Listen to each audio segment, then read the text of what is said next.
was my name. Good evening. I'm Dr. Jeffrey Annamarino from Bellissimo Plastic Surgery and Medi Spa. Welcome back for our monthly Facebook Live.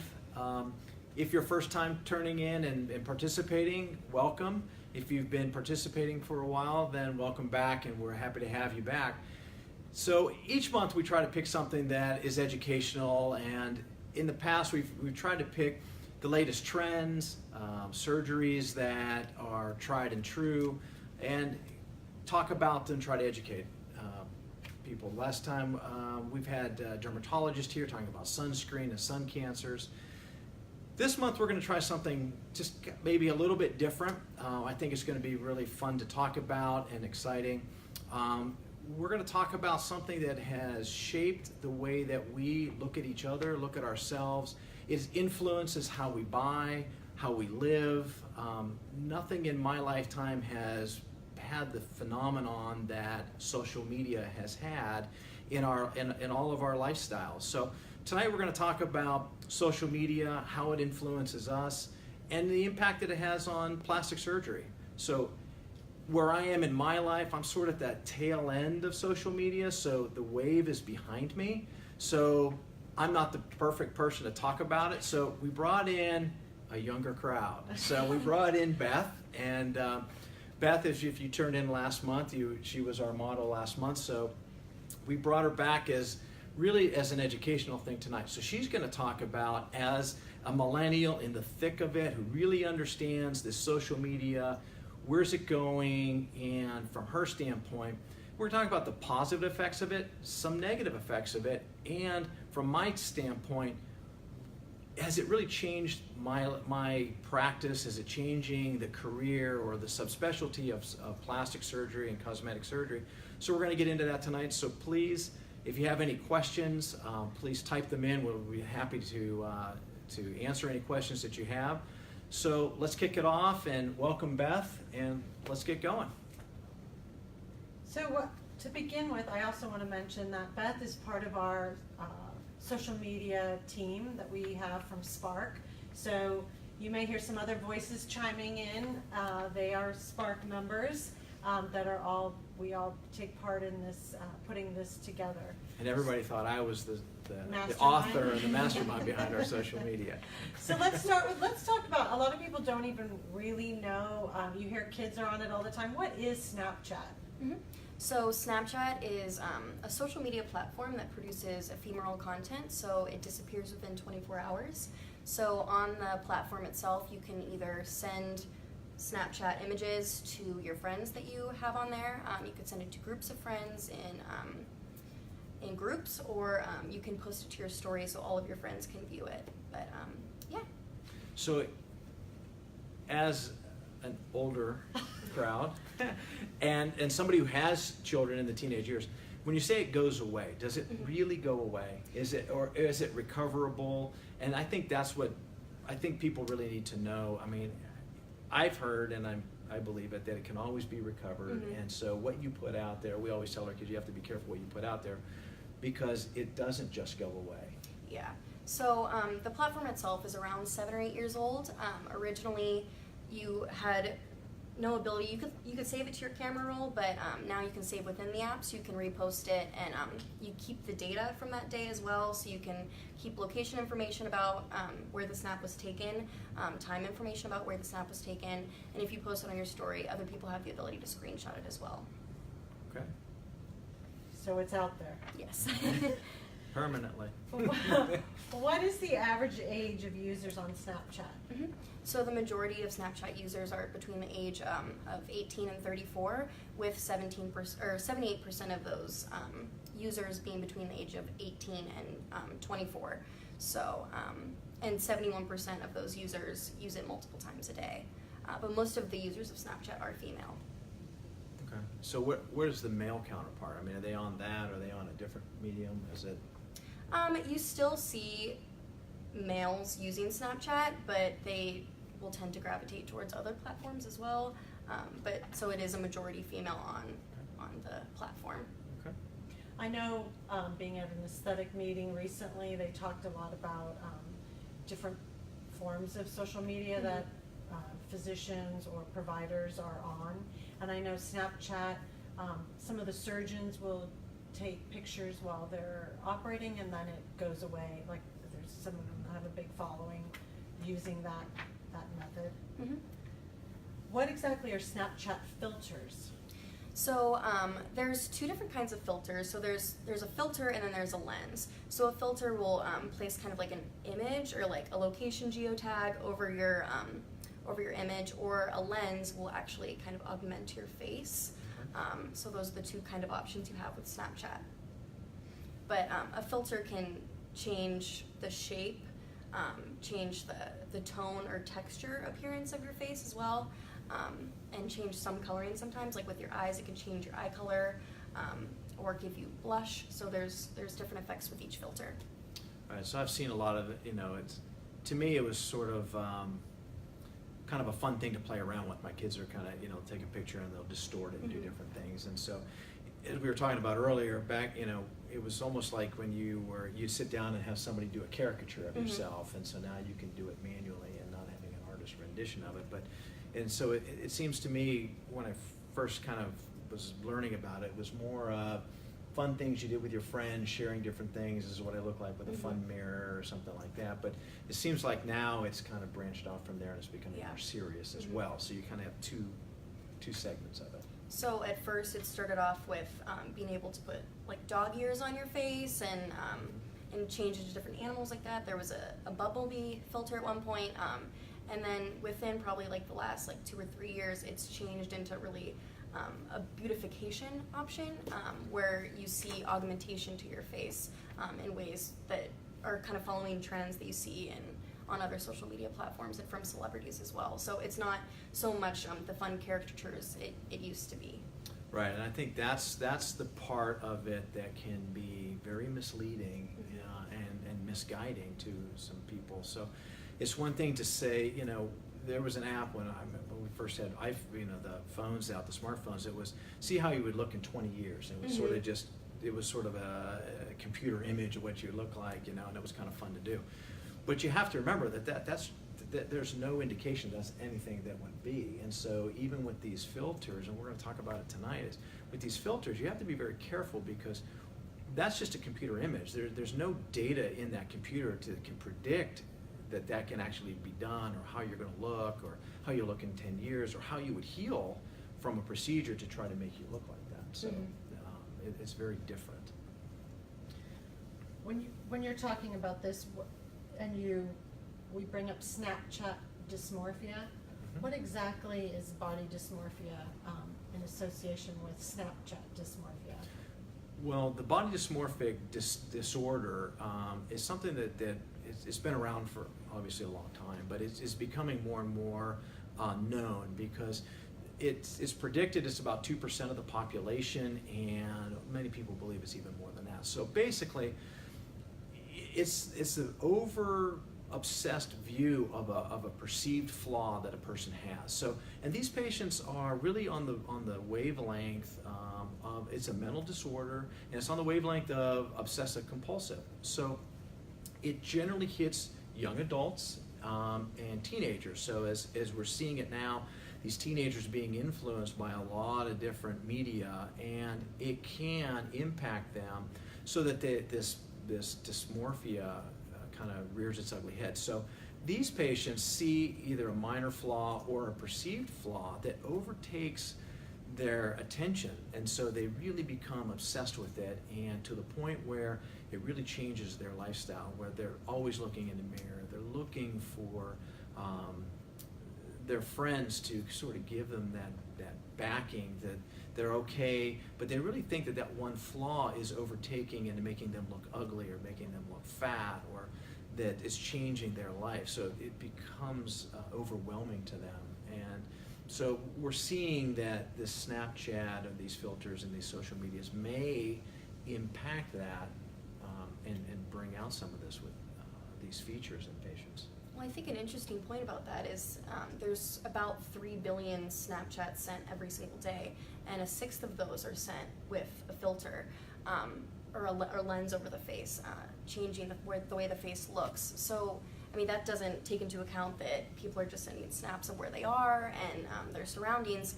So the sheer number of people that are sending images to their friends of a distorted face is something that I think is worth noting. Yeah, and I think that's what we have to be careful of, and especially as a plastic surgery group where people look to us to nowadays basically come in, and it's almost like a menu where they just want to order what they want. And so you have to be very careful. And we, as surgeons in this group, need to be careful with those patients and to hopefully recognize it early and really bring some reality to it, because it's not just like ordering a sandwich or a steak the way you want it. We're talking about maybe things that can't be altered the same way in anatomy, and so it can lead to a lot of disappointment in patients. It brings to mind too the fact that you said how many Snapchats are sent out and how many times a young person, actually any adult as well, is using social media, and the comparisons we make to the images that we see, yet it may have taken 100 pictures to get that one that's posted. Right. And the image that we're seeing may not look anything like what they truly look like in that moment. So I think when you're talking about the dysmorphia and how you perceive, you focus on a flaw, we're also not even seeing the real image necessarily through social media. Has anyone ever asked you to make them look like a Snapchat filter? No, no, they haven't. But I think people are using that, and back in the day we had airbrushing, then it was Photoshop, and now there's some other ones as well as Photoshop. But I think this is sort of just sort of an extension, a very heavy extension from the old days where we had the models, the Sports Illustrated models, and they were on the covers, and everybody perceived them to be healthy skin, no flaws, no blemishes, but they were very much Photoshop, or in those days was airbrushed. And so, but everybody kind of thought, okay, you had to have this smooth skin. How did that person get the smooth skin? So nowadays, that was really models and celebrities having access to those ways of making them look better in the public. Now, anybody can do it. I mean, kids, teenagers, 9-year-olds, anybody with that smartphone, with those applications, can now start seeing what they're going to look like. And people that they admire, again, as Ella was saying, when you look at somebody's photo, you think, wow, they just got out of bed. Look how great they look. But that may have been 3 hours of makeup, hairstyling, and so, but they're going to give you this idea, this is just me getting out of bed.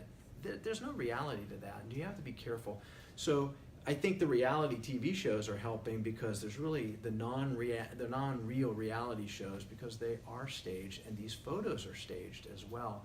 And I think people really need to understand that. So you can take it for what it is. You can take it with a grain of salt. Use the photos, and I've had patients, to answer your question in a long way around, I've had patients come in and say, I like this nose. Could you make my nose look like that, or my chin? Could you kind of shape my face this way? And that is more realistic, because they're asking me, do I see the same characteristics that I might be able to alter it? Rather than, I want Angelina Jolie's lips, and the patient has a very thin lip. And so you have to tell them, you just don't have the anatomy to get there. And you have to be honest with them. Kimberly wants to know, what do you suggest to make the lines around your lips go away without plumping up your lips? I heard Botox works. I know there are many apps that blur them out, but that's not real life. Well, that's a great point. So in photos, yeah, you can blur them out, but you don't walk around as a photograph. And so the good point about that is you're being realistic about it. Those are very hard to treat. The lines around the mouth is, I deem it as one of the holy grails of plastic surgery, so we're constantly looking for the solution, in other words. So Botox in the upper lip can help, along with sometimes a little bit of filler in the lip itself to give it some more volume and help kind of spread out that tissue. So as we age, they're kind of were called smoker's lines for some good reason, but many people that have them have never smoked in their life. So Sometimes, as you know, as we get older, we lose a little bit of volume, so that tissue, the skin collapses a little bit. So adding volume to the lip will help spread those lines out. And so you can put a baseline, thicker dermal filler in the baseline, and then you can use a much thinner one right in the line itself. And so stack it on top, and then with a little bit of the Botox to help that soften that muscle pool around the mouth can help. But that's how we would do it in the office. Does laser help with that? Laser resurfacing can help a little bit. I think, again, there's a little bit of hype of that what lasers can do. Lasers are very good at resurfacing. They can help with some fine lines as you resurface and you kind of sand that down a little bit, but it doesn't really correct them to a point where I've ever had a patient be satisfied with it. So I would say it can help, but if you really want the lines to be gone, a laser's not going to get there by itself. Microneedling is another option. Microneedling is another option, and again, that it's in and of itself, it will help, but it's not going to be the end all be all. In my opinion, I think microneedling might be better to correct it than a laser. But again, you would probably use it in conjunction with Botox and dermal fillers. So you have to attack it from different modalities. There's so many fillers out there now with different consistencies that it doesn't have to add so much volume to the lips. Right. It can just almost like spackle go in and fill in the crevices. And That's a good point, and we should do a Facebook Live on that. So sometime in the near future, we're going to talk about it. Because what Ella's saying is true. The dermal fillers have become such a science that the companies have made them in different consistencies, different cross-linking, and so it has become a science in and of itself. So you would look at it as, in this area I need to add a little volume, in this other area I need to do a little bit of sculpting, and so much more superficial, where the other ones are a little bit deeper dermal plane, and sometimes it's just down on the bone for ultimate volumization. So you can stack and mix and match dermal fillers now for even a better outcome. what are the most common alterations that you see in Snapchat filters? I have in my notes fuller lips. Yeah, so that's a trend in social media as a whole, just to have fuller lips, gives you more youthful appearance, but a lot of the filters are smoothing out the skin, and then you kind of see two face shapes going on, so you either see a thinning of the face to give a thinner overall appearance, or you see kind of a fuller, rounder face to give a more youthful appearance. Right, okay. And that's really what we're looking to do when patients come in and we talk about facial rejuvenation or facelifts and neck lifts. We're trying to restore that youthful look and that fullness in the upper part of the face and that narrowness more towards the jawline where it's more sculpted. And that's why dermal fillers and fat grafting has come back into play, because as we get older and we lose some of that fat in our face, that fullness, and things slide a little bit. So those filters are sort of, I'm not sure that somebody your age really needs to be doing that because you don't have any loss of fullness in your face now, but somebody my age might benefit from that. But again, it's a photograph. I'm not going to walk around with a photograph. Speaking of the social media and lip fillers, the queen of both of those trends, Kylie Jenner, sets a track out there for, I think, our culture in what's popular. And I know recently she said she had taken out her, had it dissolved. I think there's a lot of controversy about that as well. But what are your thoughts about that? Yeah, so Kylie Jenner is the queen of Snapchat, but I think she's number 2 with the most followers on Snapchat, and I think I'm number 1. Yeah, probably. Yeah. Thank you, ladies. But she's reaching about 114 million people on Instagram also. So when she posted that photo of her with a reduced lip, it went pretty viral and definitely stirred up some conversations out there. Okay. Now, again, as an older person, what is it about her or that family that is so magnetic for younger people such as yourself? Well, I think that's the question of the decade, but they have somewhere along the way set a standard for what is beautiful, and I think we've seen a lot of trends. I'm sure you've seen, trends come into your office of people wanting Fuller Kim's, lips? yeah, Kim's, whatever, and Kylie's lips. That was a big thing. I saw like some articles online a few years ago about how there was a surge in lip augmentations. Right. Maybe you could. I don't know. I mean, personally, I'm not really sure how they were able to build that empire. But I think it really just goes back to movie stars from years ago. And I think now, because of the social media, other people have access. So a lot of times in the past, these mediums, and it used to be the silver screen, which for young people are movies, TVs, now, with these big screen TVs. So the actors and actresses were huge influencers to what was fashionable, what was beautiful, what did we eat, how did we exercise, because we saw them every week in our homes, and that builds familiarity. And so people started thinking like they knew Robert Redford, and they knew Jack LaLanne, and they knew, so whatever they said held more weight because they became more personal. Mm-hmm. So as the years go by, you're going to go out and buy Aveeno because Jennifer Aniston is buying Aveeno and she has beautiful skin, but we're not sure how, if you met her in person, if her skin's really like that, because we don't know what the filters are. And it could be, but we don't know that to be sure. But I think nowadays, when everybody can have a smartphone and we're filming on from a smartphone, I think again it's that the Kardashians done a really good job of becoming familiar to everybody in the United States. And so for young people, they're able to influence people that suddenly it's more fashionable to have a large butt or fuller lips. The thing that I want to point out with Kylie Jenner, she's 20 years old. She has great lips anyway. She was born with nice lips. They're full, they have a good shape. So for her to, she really doesn't need a lot of enhancement. And so the question I was asked a few days ago was, because she took the lip filler out, do you think that that's going to have such an influence that people having a lip augmentation is going to go away? And I want to tell you, no, it's not, because no matter what age you are chronologically or whatever decade, 70s, 80s, 90s, 2000, 2020, full lips are always going to be fashionable.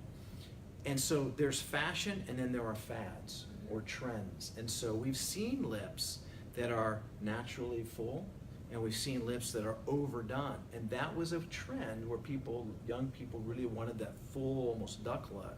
And now it's come back to more baseline. Mm-hmm. And so with her taking it out, she just has nice lips to begin with, but that will never go out of fashion. And so I think that's our goal as a plastic surgeon, is to guide people into what is fashionable or acceptable, and not so much get into those trends that come and go.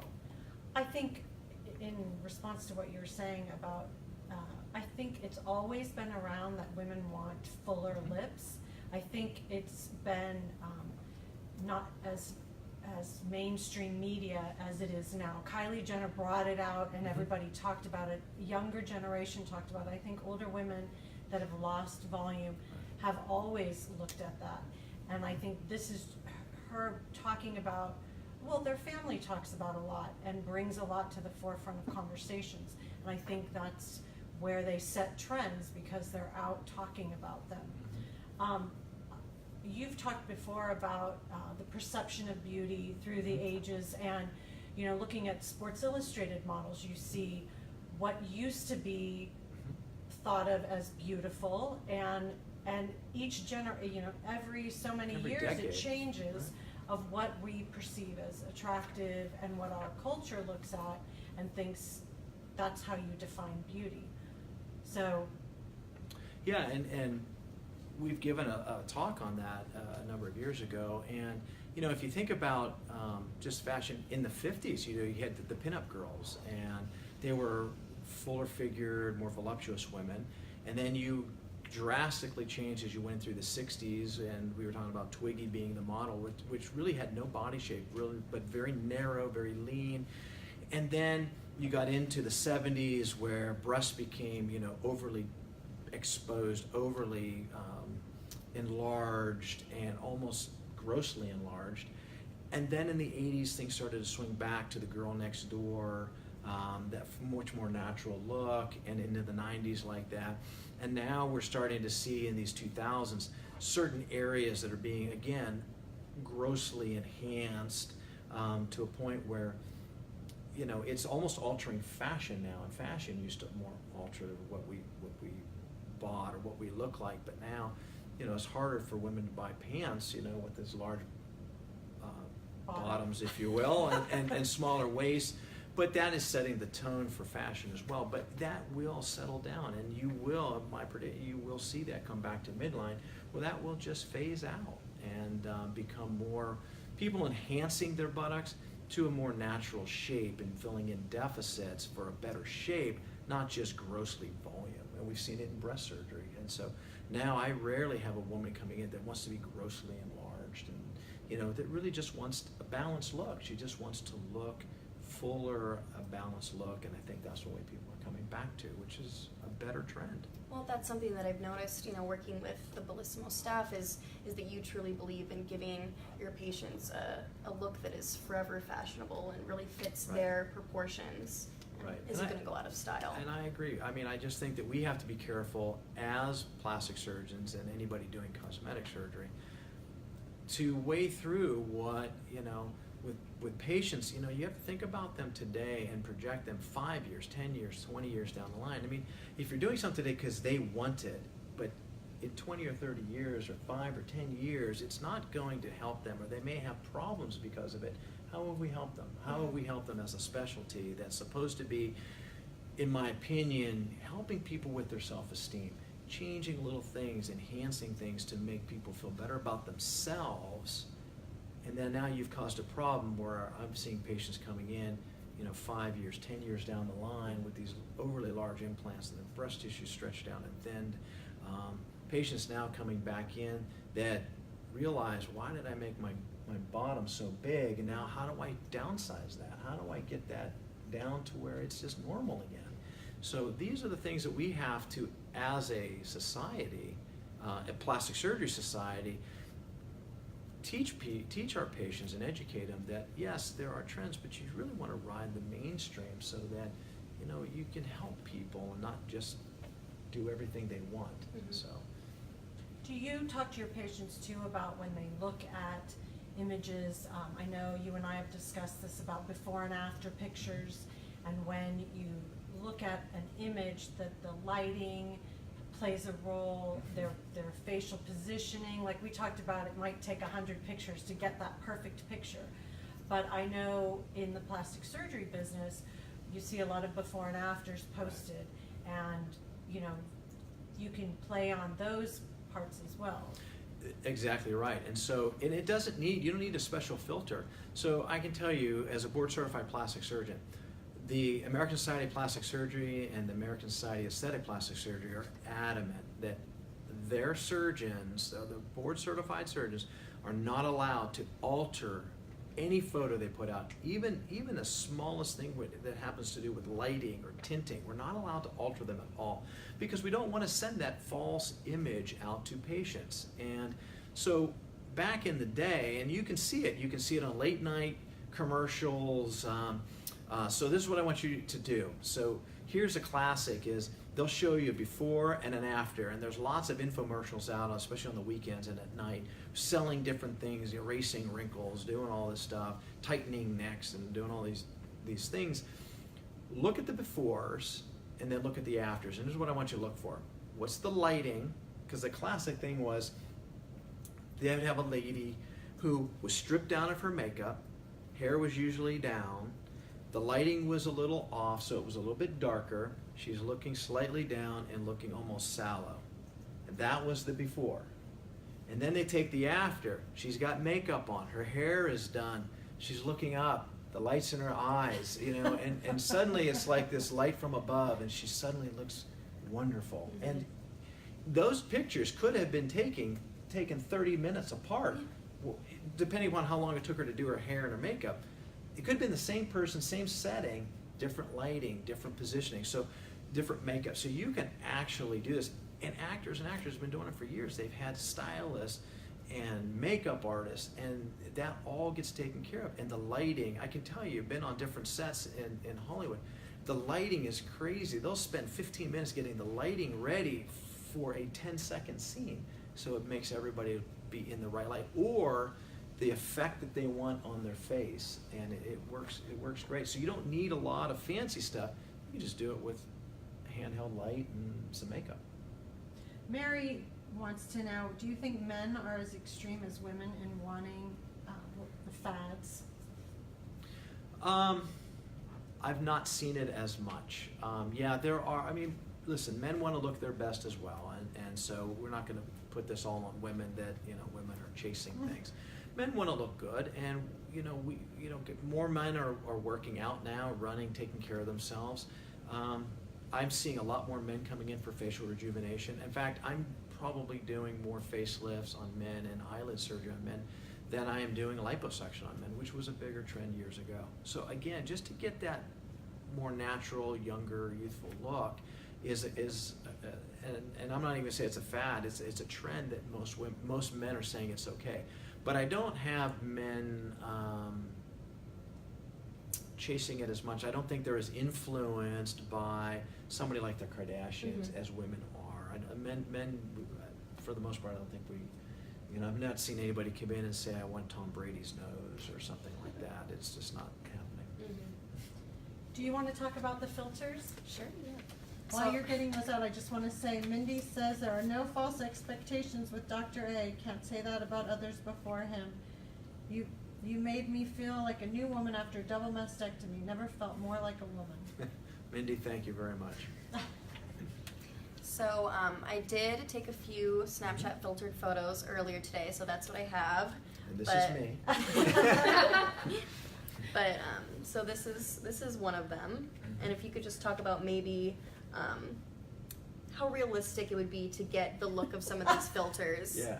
Well, see, that to me is like the old days caricature drawings, and they're fun, and I think for me, that's what Snapchat should be more about, is sharing pictures of where you're at, not altering them, or altering them for fun and entertainment. And so we watch people on Instagram, and that do those, or and they're fun to play along with.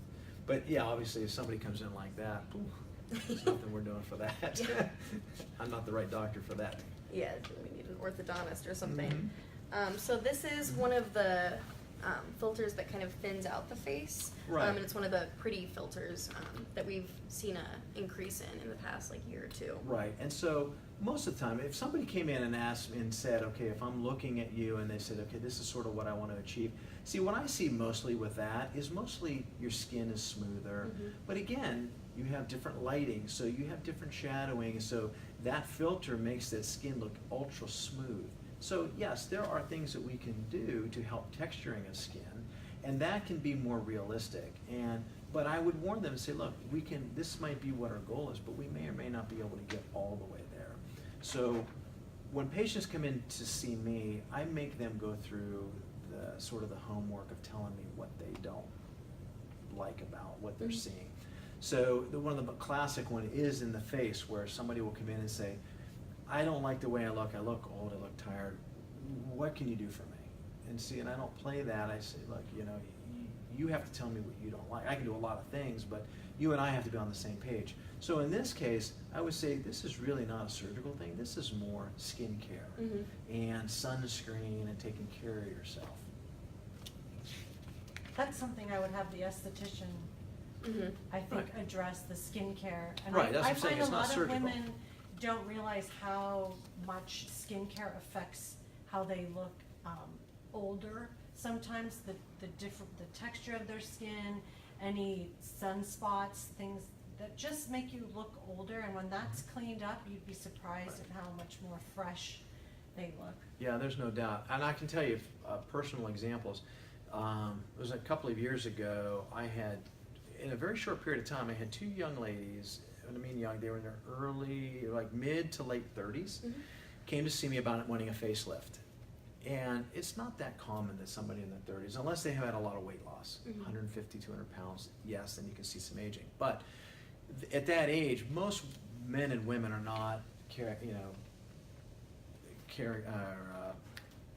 able to really need to have a facelift. So, but that's what they wanted, because they saw themselves as their face was more sallow. They didn't like the way they looked. They looked tired. So I said, look, you just trust me for about 6 weeks. If you can give me that, then we'll see you back. So I sent them over to my esthetician, and through a series of facials and just skincare products, 6 weeks they came back, and both of them said, thank you, I'm so glad I didn't have surgery. I didn't need it. I feel great because my skin looks much better. And so that's the thing. You don't really need to jump into surgery every time. And what Ella was saying, skin is a, when people look at, you know, younger ladies, it's the skin, the health of the skin that really stands out for youth. And as we get older, and the sun damage and the sort of loss of volume, but I'm not about the skin texture now. But that weighs on you, and it makes you look a little older. So again, that was something my esthetician would be able to take care of much better than I would. So let's go to your next one. So we're seeing oops, a little bit bigger eyes almost. Again, the same, the skin tone change, the evenness, the smoothness. Right, and you see a little bit fuller cheeks now, but see the problem that I have with this, it's almost a cartoon. Because you've lost some features in your face, you've overfilled it, so now it's a little too round, which makes it now almost look like a Disney princess. You know, where they have to have the big eyes and that big round face. It's a great cartoon look, but this is not, for me, comparing it to where you are now, you're much prettier here than here, because this is natural. This is not natural anymore. And so if at your age, and you can't even, I would just say this is really not a realistic goal, because this just isn't, you've lost features of your face, and it's become very sublime. So what would you say to a patient coming in looking for a larger looking eye region, like bigger eyes, you know? In different ages, you could do different things. There's really not, at your age, there's really not a way to open somebody's eyes. And so when we look at somebody else and we're looking at eyes, we're really looking at the aperture of the eyes. So the distance between the eyebrow and the upper cheek. And as you have this much, so you're looking at a big distance.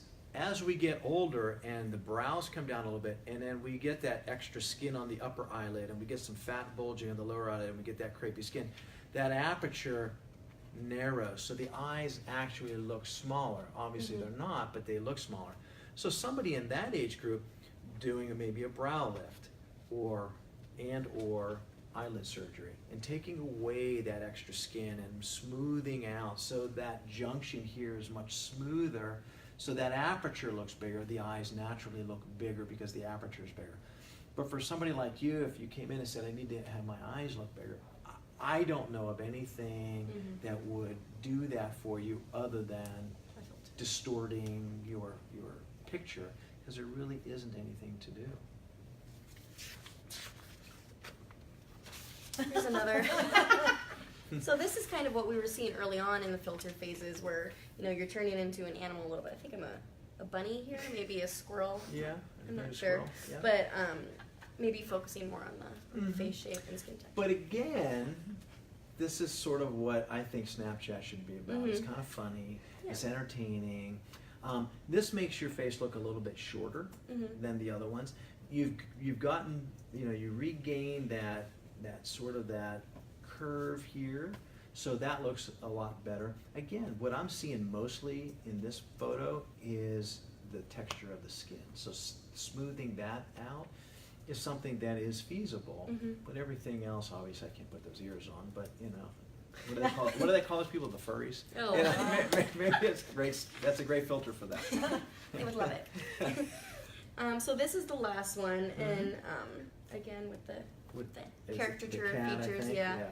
So again, you know, the thing that I'm seeing again, it's even better because now you've got your full cheeks, you've got that groove here, and it's kind of that Auger curve that we talk about in plastic surgery, where it's an S-shaped curve of the face. That's more aesthetically pleasing than that round circle look. So you want to have a little bit of that curviness to your face. and that's what we find to be more aesthetic. So in this filter, that works better. So when patients have lost that fullness here, and they get a little bit more fullness here, that's when some dermal fillers up in here to enhance that. Maybe that person's ready for some type of surgery to kind of basically reshape the lower part of the face and bring that tissue back to where it used to be to reestablish that OG curve.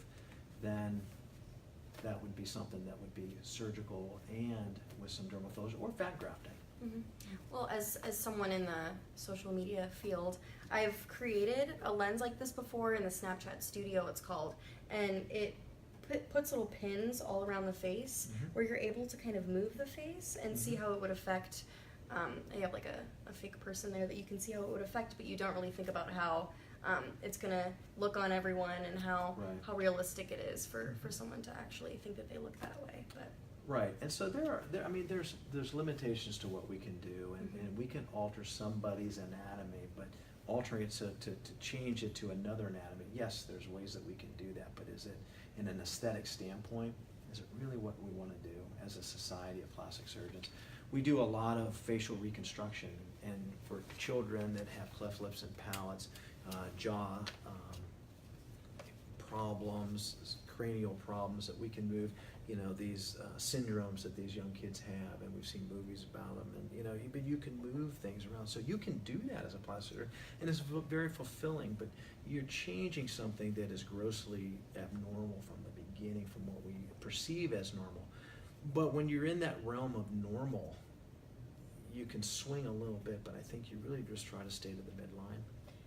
Since the Snapchat phenomenon seems to shape the expectations of beauty in our society, is there anything that you would like to say to parents, to friends, family members that to be aware of when they're talking to children or out in the community when addressing some of these expectations? Yeah, I think that as a parent, I think that you need to make sure that your child or teenager understands what we've talked about tonight, is that what they're perceiving as the new trend or new fashion trend or new beauty trend is that it may be a non-reality, and somebody is putting it out there that it may have taken 100 photos to get that same look, or saying they didn't put on a certain makeup or they didn't have a certain lighting, and they did.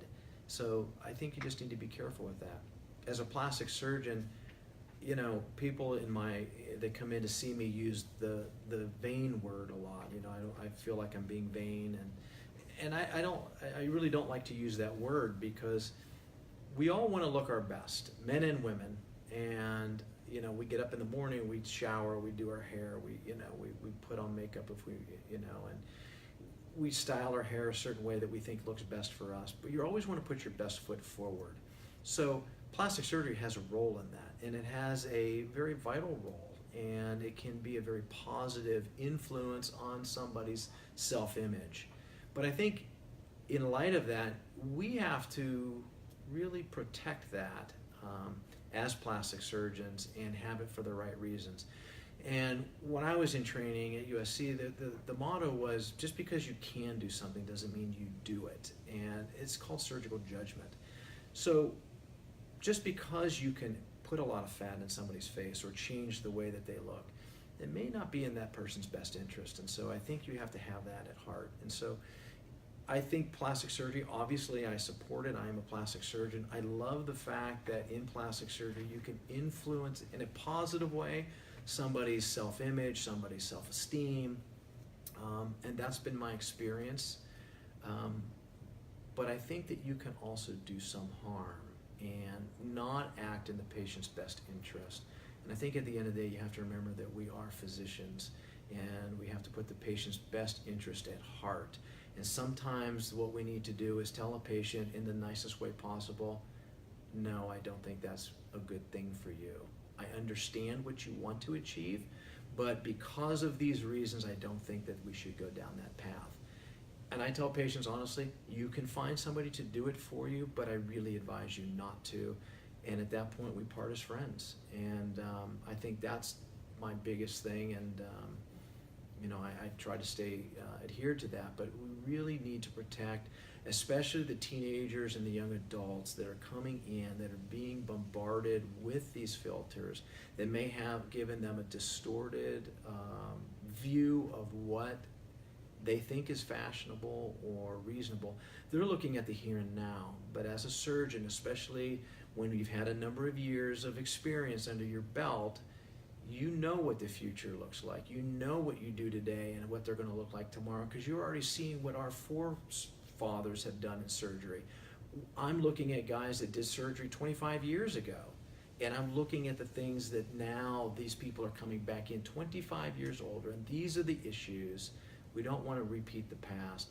So sometimes I tell patients, I get it, but in my opinion, this is what's going to happen to you 25 years from now, and you're not going to be in a good place at that time. And to correct what we do today is going to cost a lot of money, downtime, time away from your family. So I think we need to have those realistic conversations with patients. And it's okay to say, I don't think I want to be part of this, or recommend they see even a counselor. And I've done that in the past, and say, this is really, I'm not the doctor you need to see. I really strongly urge you to see somebody to help you work through this, and not a surgical solution. So, anything else you want to add? I know I was a little long-winded. I promised you I wouldn't be, and I lied. Not intentionally, it's just my nature. So, I'll give you a chance to talk now. Well, that was all. It was so great to hear it from you, because just like many other millennials out there, I have celebrities in my pocket, and I think that, what their standard of beauty should be the rest of ours, and it's not always that way. So it was great to hear from you, your perspective from that side of things. So thank you. Good. Well, listen, everybody, thank you very much for tuning in. I hope this was educational. It was educational for me because I got to learn a lot about Snapchat, the things that I didn't know. I thought I kind of knew a little bit about it. So again, thank you. If you want to follow us at www.bellissimoplasticsurgery.com, you can follow us on Facebook. These ladies are the ones that bring it all to you when they work with Ella, so they're the masterminds behind it, so I let the cat out of the bag.